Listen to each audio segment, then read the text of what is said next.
Всем привет! Как говорится, Новый год – время волшебства. и в преддверии Нового года, перед тем как выйти в отпуск, Konami решили порадовать игроков новыми паками в eFootball 2023. Это просто пиздец. Оно и правильно, добавлять паки, не добавлять ивента. Я это к тому, что добавлять паки в игру намного проще, а поэтому они решили добавить пару-тройку новых паков. За понедельник и вторник Konami успели как порадовать игроков, удивить и огорчить. И обо всем этом предлагаю поговорить именно в этом видео, в последнем обзоре нововведений в eFootball 2023. Поговорим о последних паках, которые ввели в игру, как сильно это будет теперь влиять на баланс составов, и хороший ли это шаг со стороны Konami, или же наоборот плохой. Сегодня и разбираемся. По традиции, не забывайте ставить лайк под этим роликом, чтобы помочь ему с продвижением, делитесь своим мнением в комментариях и обязательно подписывайтесь на этот канал, если находитесь здесь впервые. Ну а мы приступаем.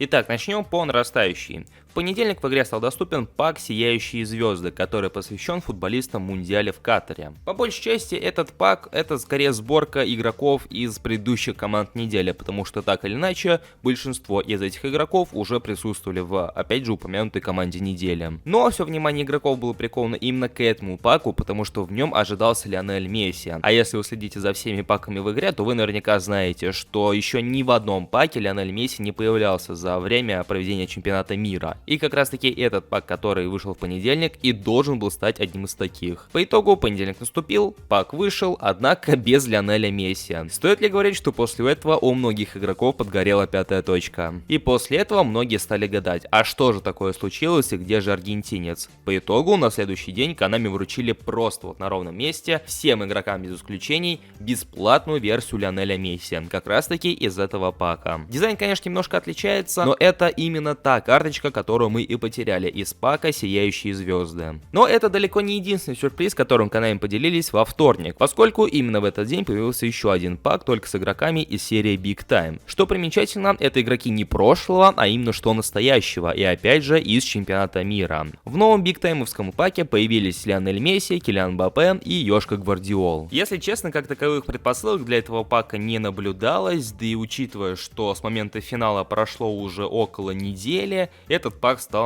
такой неожиданностью, будем честны. Кроме того, у этих бигтаймовских игроков отсутствует одна из их особенностей, а именно особенное празднование. И я понимаю, если бы оно отсутствовало только у Гвардиола, так как он защитник, но оно также отсутствует и у атакующих игроков. Единственное, чем отличаются эти карточки, так это небольшой разницей в скиллах от других версий карточек и также своей внешностью. И ладно, если Лионелю Месси опять же изменили фейс полностью, то для Килиана Мбаппе скорее только обновили прическу. Фейс у него как оставался из 18 пески, так он и остается. Ну и также стоит отметить маску, которую добавили для Йошки Гвардиола, она выглядит круто. Теперь же давайте вкратце поговорим о преимуществах той или иной карточки и в чем вообще разница между последними карточками Лионеля Месси. Мы рассмотрим стандартную версию карточки, премиум версию карточки, бесплатную версию, которую раздали, и бигтаймовская версия.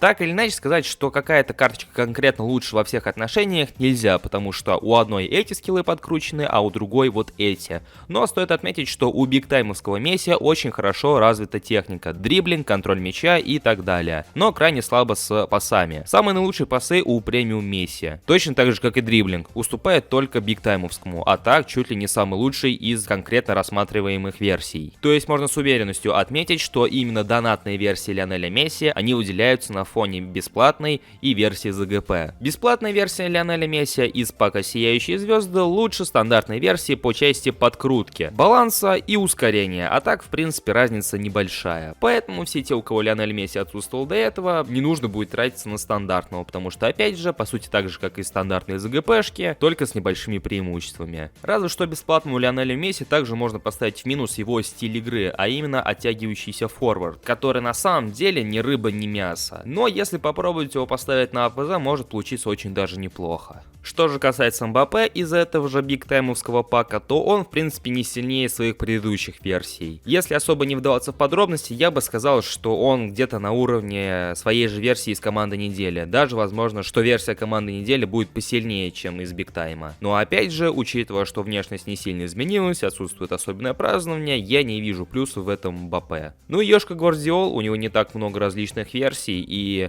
эту версию я бы мог назвать как раз таки самой лучшей из всех. Но это что касается оборонительных скиллов. Например, версия из команды недели также обладает техникой, пасами и в целом контролем мяча. Но если вам подобное не нужно, то опять же версия из бигтаймовского пака намного лучше. Ну а если вам выпал Йошка Гвардиол из команды недели, то вам тоже в принципе повезло. Подводя итог по всему вышесказанному, хорошо ли или плохо, что Konami так свободно стали раскидываться различными карточками и стали добавлять так много версий одного и того же игрока? С одной стороны, это и плохо, и хорошо. Хорошо, потому что у кого-то наконец-то появилась возможность поиграть за Лионеля Месси, потому что с момента обновления в апреле у меня до сих пор не было Месси. И я уверен, что я далеко не единственный такой. Но этот плюс можно назвать условным, так как именно из-за подобных бесплатных раздачек составы и начинают быть похожими друг на друга. Теперь в ближайшее время при игре в дивизионах вы наверняка будете наблюдать игроков с Мбаппе в составе и с Лионелем Месси, поскольку именно этих двоих в последнее время и раздавали на бесплатной основе. Мбаппе в паке со сборной Франции, а Лионеля Месси раздали просто так в одиночку на ровном месте. Пропадает вот этот момент, когда ты с интересом борешься за того или иного игрока, копишь на этого футболиста или вот эту вот версию, а когда тебе дают вот одного из лучших игроков бесплатно, просто потому что, ну, вот так вот. Интерес немножко пропадает некий азарт. Я не говорю, что именно из-за этого пропадает всякий, вот абсолютно всякий интерес, но опять же пропадает элемент состязательности и внутренней мотивации. Возможно, не у всех, возможно, не так сильно, но и подобного отрицать тоже нельзя. А поэтому в следующем году я бы порекомендовал Konami как-то разумнее, что ли, или как-то с холодной головой подходить к этому моменту и не раздавать подобных игроков налево и направо.